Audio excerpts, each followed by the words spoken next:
Hey everybody, it's Kenneth Ramon again, back in the Cruiser Bruiser. I'm back with you with an album review today. We're gonna review Weird by Yungblud. It's a pretty cool album. So, and happy Roaring 20s to everybody. I know it's easy to forget with all that's going on in the world right now, but it is still Roaring 20s. It's still not a phase, Mom.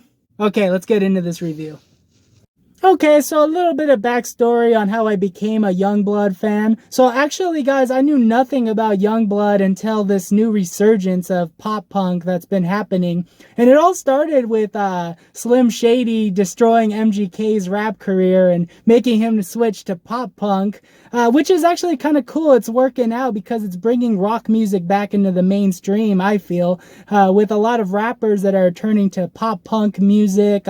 You see Post Malone, he did a Nirvana tribute, and MGK had his album. Miley Cyrus just put out a rock album, and it's pretty good. It's pretty good. There's lots of good collabs on it, like Billy Idol and Stevie Nicks, but I'll get into that in another video. And Travis Barker has played a huge role in providing that backbeat for these performers who normally don't perform this style of music. So I believe it all started when MGK did a cover of Paramore's Misery Business, and Travis Barker joined him on it, and it just kind of spiraled from there. And then I heard this one track that Yungblud was featured in. It was MGK and Travis Barker. I believe it's called I Think I'm Okay. And I really liked that song, and I was wondering like who was singing on the track. At first I thought it was MGK, and I was like, wow, I didn't know MGK could really hit those high notes.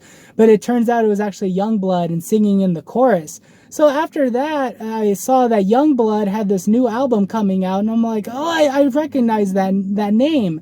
So I got to check some more of this guy's stuff out. Maybe his other stuff is in par with this track that I really like.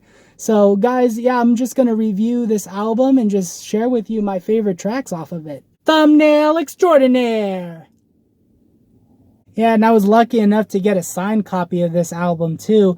Be on the lookout, guys, because a lot of musicians, you know, it's hard with COVID to really sell records during this time, and a lot of them have been signing them in order to get fans to really purchase their albums. So be on the lookout. I know Taylor Swift has been signing a bunch of her albums, so check their websites, definitely, guys. So I'm going to start with track 2 because that was the one that really caught my ear. It's a song called Cotton Candy, and that's a very fitting title for this song. It's very poppy. It's got a catchy hook. Starts out with this bass line that really like gets you hooked and just assembles from there.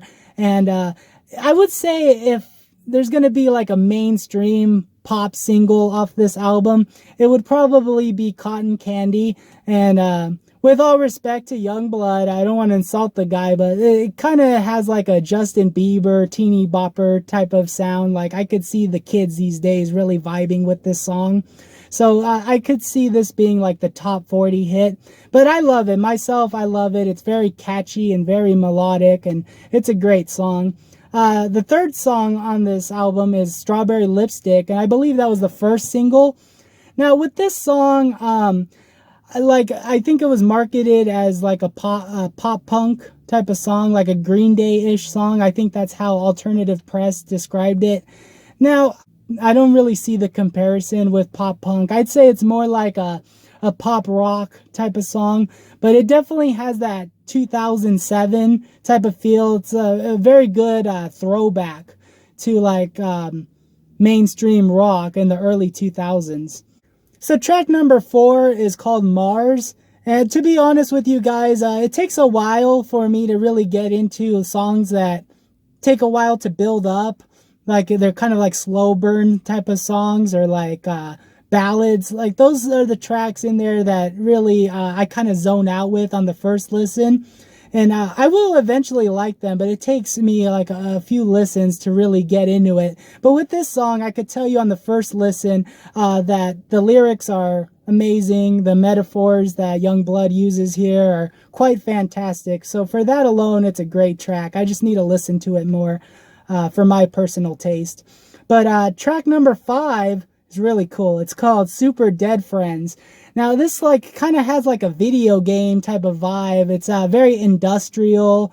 There's some rapping in there, kind of like Rage Against the Machine kind of, but also kind of like the Nine Inch Nails with like a industrial rock, and it's got synthesizers in there, and I really like it. It's kind of like a throwback to like the old video games we used to play, like PlayStation video games. What's one? Gran Turismo, like those type of video games.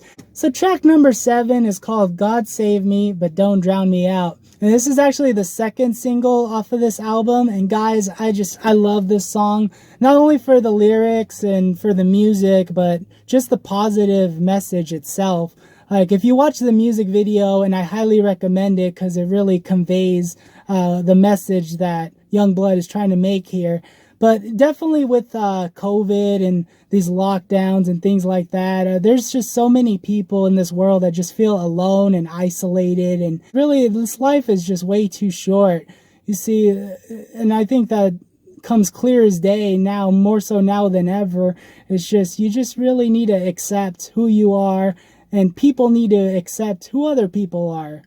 And we've come very far, but there's still a lot of work that needs to be done as far as spreading awareness and promoting inclusion for all people. Just making everybody feel welcome in this society, in this world that we live in. And I feel this song does a good job on touching on that, and the video is phenomenal. And track number 8 is called Ice Cream Man. And most of this album has an early 2000s feel, but with this song, like I get that vibe of just hanging out with your friends at the mall. And I don't know if kids really, well, of course now they don't do it with COVID, but I don't know if kids really did that like my generation did. We used to go to Hot Topic and check out all the band tees and things like that. Last time I went to Hot Topic, it was a very, very small section of band tees. All the rest is comic book stuff.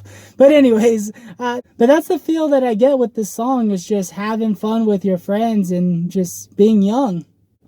Now, track number 9 on this album is called Weird. Now, this is the most relatable song on the record, especially with these times. The chorus and the refrain is, we're at a weird time of life. And that can't be better said. So it also has a keyboard and synth pop rock type of sound to it. And I believe this is the 3rd single off of this album. And I really do like this song. It's relatable, and it's so catchy. It's upbeat. It's really what we need in this time, where we could relate to the lyrics, but it's not enough to bring us down. We're still in a good mood, and we're positive, and we know we're going to get through this. So I really do like the tone and the message in this song. And guys, if you actually like this sound on this song in particular, I highly recommend you check out an artist in my town. His project is called Beautiful Was Her Voice. And some of the tracks off of his EP definitely has this type of vibe. And I believe he's going to be releasing new music soon and doing some shows pretty soon after this COVID thing is over. So I'm going to link him in the description. Definitely check him out. I highly recommend it. And I also wanted to touch on track number 10, Charity. And it's got a cool line in there, donate my brain to charity. I think that's fantastic. It's got that Drake and Josh type of sound to it. I don't know why, but this whole album just reminds me of like early 2000s kids and pop rock and teen rock and just Nickelodeon, like the type of music that was in the soundtrack to these Nickelodeon shows back in the day. And overall, guys, I just love this album. I'm so happy this sound is back in the mainstream. So super cool. So guys, what's my favorite track off this album? I'd say it's God Save Me, But Don't Drown Me Out. And my favorite lyric off this album comes from the same track. And that's, I won't let my insecurities define who I am. Pretty simple, but straightforward and to the point and very impactful. So Yungblud's weird. It's not really that weird. So from a scale from 1 to awesome, I would rate this album crisscross awesome sauce. Go check out Weird from Yungblud. Highly recommend it. And if you enjoyed this video, please subscribe to my channel. Thank you so much for watching, guys. Happy Roaring 20s. Kenneth Ramon signing off.